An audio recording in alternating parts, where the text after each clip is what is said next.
Nagbabala ang Communications Department sa panibagong modus ng ilang sindikato na nagpapadala ng link na akalaing lehitimo para makapanloko.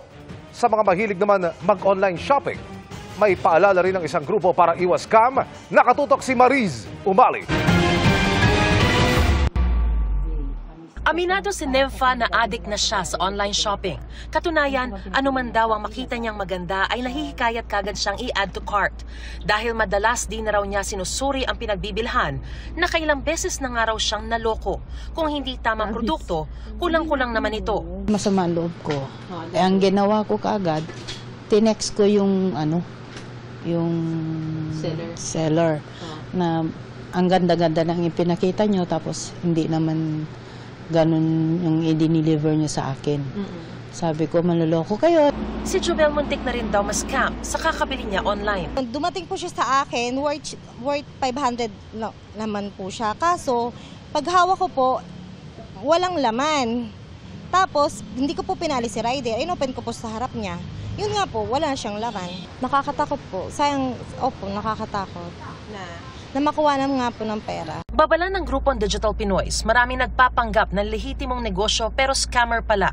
Ang iba, kumukuha pala ng mga personal na impormasyon gaya ng online banking details. Kaya dapat ang iba yung pag-iingat. Pero ang Department of Information and Communications Technology nagbabala rin sa isang panibagong scam na ginagawa raw ng ilang mga sindikato. May mga umiikot na sasakyan na may kargado mga equipment para mag-capture ng lahat ng cellphone number doon sa kapaligiran.